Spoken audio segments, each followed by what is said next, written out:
Well, he didn't look exactly hitterish, but I think that is what you're hoping it would be.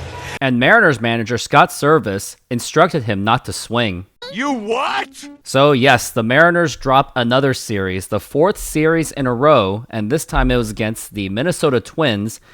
And now the Mariners division lead is really cutting it close. And let me check and see where the standings are for the Mariners, especially against the Astros, since they are literally just right on their tail, that it literally terrifies me. Let's take a look at it.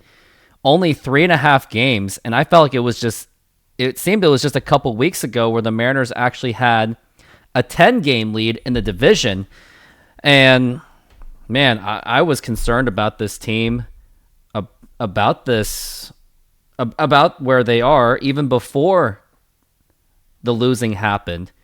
And before I get into this, and I just want to talk about something, and this is about the fact that Luis Castillo, he was actually forced to bat, and he was instructed not to swing, which got it into a strikeout.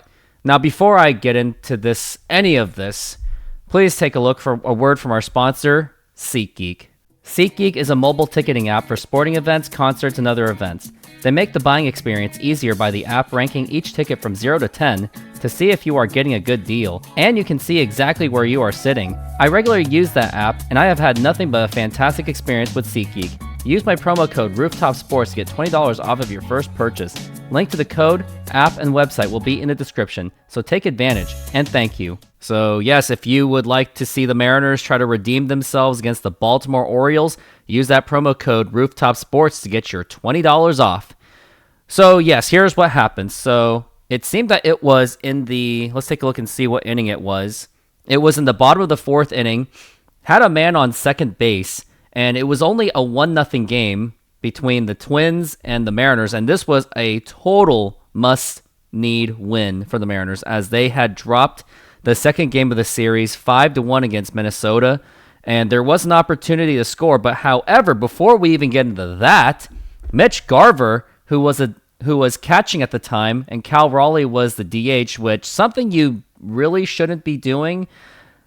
You shouldn't put two of those in that situation, but because the offense was in full of futility, I guess Scott Servais had no choice. But even then, I still wouldn't have done that. So Mitch Garver got hit by the pitcher, and that forced him out of the game. So because of that, Luis Castillo had to be the batter, because since Cal Raleigh needed to be the catcher, since the Mariners don't exactly have another backup catcher since they got rid of Sebi Zavala, that means they had to give up their designated hitter position, and that means Luis Castillo was going to be the pitcher for the game. And what happened was, with a man on second base, he struck out. And he was actually instructed to not swing at all, and this is exactly how it went. He should not. Is that fair to say? I think that's fair. Well, he didn't look exactly hitterish. And I really do think that Scott Servais should have at least let him bunt. And of course, you're not going to have him swing, because that just makes no sense. He's had absolutely no batting practice, since pitchers of the American League and National League have not been swinging anything since I believe it was the 2021 season, because it looked like there was the 2022 season was when they changed everything for universal designated hitter, which I actually don't really like at all. But besides the point, because, yeah, it makes absolutely no sense. I 100% agree that swinging absolutely makes no sense. Castillo's not going to get anything out of it. You're going to risk the injury, possibly, even though I think that's a little bit extreme of a thought. But I think that he should have been allowed to bunt. I really do think so. And there was no outs as well, so why not advance the runner to third base to give the next guys the opportunity to drive that run in? And worst case scenario, well, maybe the second least worst case scenario could have had at least a sacrifice fly, maybe some kind of weird grounder to drive in the run, or another sacrifice bunt, especially with no outs, to make it a tie ball game to really change the course of the game. But no, he was instructed to not even bunt, and what terrifies me is when you had the media, Aaron Goldsmith and Mike Blowers, actually supporting that decision of basically not even bunting. Think he's going to swing the bat? He should not. Is that fair to say? I think that's fair. And then, most of all, and some of you guys saw it on Twitter X, including myself, Shannon Drayer was really passionate about it. And this is exactly what she tweeted. First, it was, yeah, there was no way they would let him swing in this situation. And then one of the fans, and I'll give a shout out to Nate Keller 24. Could he not bunt? It's not like he has never hit. Don't have him out there swinging, but this offense can't afford to just give away outs, which I absolutely agree, because giving away outs is the least thing you want to do for the other team. And then Shannon Drayer, obviously, just from what I saw, she didn't even read the tweet correctly because it was just bunt. She goes, no, hasn't swung a bat in 3 years, could easily get hurt, can't afford to lose a starting pitcher, easy call. But he was not implying to swing. I think everyone agrees that Luis Castillo should not swing. It makes absolutely no sense. It's just, we just wanted him to just lay the bat and just bunt.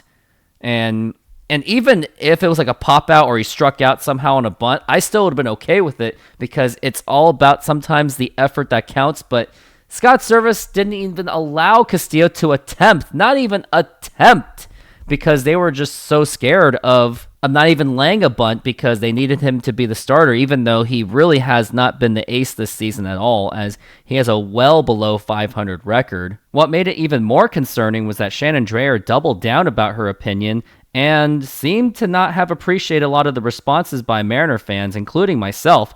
This is exactly what she said, and this was all over the Luis Castillo situation. Oof! Some of the replies: find the error of your ways or forever be muted. I just can't. It's like, okay, so you're not willing to accept different opinions? Like, you're just not willing to take opinions lightly just because someone said something? I mean, look at what I got. If you get to know me on Twitter X, I take a bunch of crap all the time. People say I'm annoying. People say I'm this. People say I'm not a true fan because of my opinions. Some have even blocked me for my takes. But here's the thing. That's okay. Like, yeah, sure, it's kind of annoying at first and it gets frustrating, but I'm not going to be there to block people and just silence people. Like, I still want to at least hear what they're saying and at least where they're coming from. And that's the concern I have with the Mariners media and the Mariners themselves, that they're just proving that the Mariners are not willing to take any criticism, which really does remind me of Disney on how they're handling the whole criticism of the whole Star Wars handling, where if you don't like any of their content, you're considered something, which I don't really want to say too out loud because I don't want to get in trouble with YouTube. But the bottom line is the Mariners media members and the Mariners should be embracing criticism from fans, because it's from people that really do care.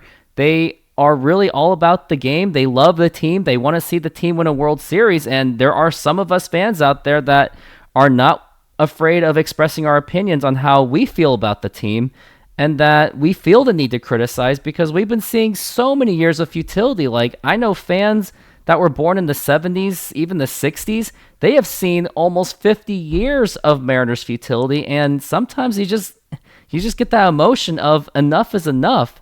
So I really hope for the future Mariners are willing to take criticism.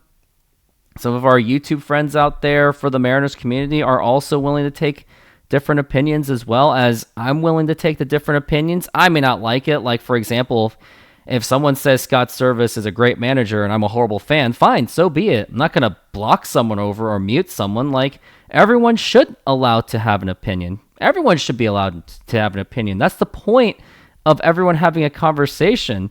If everyone had the same exact opinion, life would be boring. So going forward, let's just hope that everyone in the Seattle community could actually just listen to one another and not get in each other's faces, have all this animosity and this whole taking things personally. Anyways, and also that article, by the way, shout out to Bob Condotta of Seattle Times, that Luis Castillo was not instructed to swing. And I do think that this was a critical moment. On the turning point could have been if he was at least allowed to just lay the bat down and just bunt, like just put it on the ground. And yes, you don't really have the repetition of that, but you still want to at least take a chance. Now, because of that, Mariners had to play catch up. They did tie the game, but then they did lose. But I do think that maybe if Castillo was allowed to bunt, maybe, and I mean just maybe, they could have had an opportunity to change the outcome of this game, and maybe the Mariners would have won. Who knows? I can't say that for sure, but I'm just going on this video, going on this camera, because I really do think that Scott Servais should have gave Luis Castillo an opportunity to just lay down the bat and just bunt, to just take a chance, because risks sometimes need to be taken. I mean, the injury bug has not been friendly to the Mariners this season, but at the same time, Mariners have lost 3 series in a row already, and then the fact that we're not willing to take this risk to avoid losing another series. And the way the Mariners scored these runs was absolutely just pathetic. Like, they were off of like errors off of the Twins, or just really just weak dribblers and just a bunch of accidents. So I think at this time it was critical. Now, if it was like Mariners were dominant throughout this, like the last 2 weeks, or if they were at least average, and if they won the second game of that series against the Twins, and if Luis Castillo didn't swing, I could have dealt with it. It would have been like, yeah, I don't like it. I still want to play to win. But when the Mariners are in an absolute desperate need to win the series and win the game because Houston had won, that's where risks have to be taken. And that's the thing that Mariners don't really do, is they just don't take risks. And I could just keep going on and on about this, but I don't really want to just keep it on going. But that's where I rest my case. Bottom line, I think Luis Castillo should have laid down that bunt. And this is the issues I have with Scott Servais, is his strategies and tactics of how he approaches the game. And I think that really does need to improve. And I'm just asking him, I'm not really asking for much. I'm just asking him to make slightly better pitching decisions. Not that he really does have that luxury anymore, since basically everyone on that bullpen is injured and just underperforming at this time. But at least set better lineups, and maybe try to embrace the small ball bunting more. Like, you don't have to necessarily go for long balls, because the amount of strikeouts that this team has is actually ridiculous. And also, they now have the worst batting average in all of baseball. So I'd like to see these adjustments made, but will it happen? Probably not. But that's going to do it for today. Thank you very much for watching this show, and also hit that like button, subscribe, hit that notification bell, and pains me to say it, go Mariners.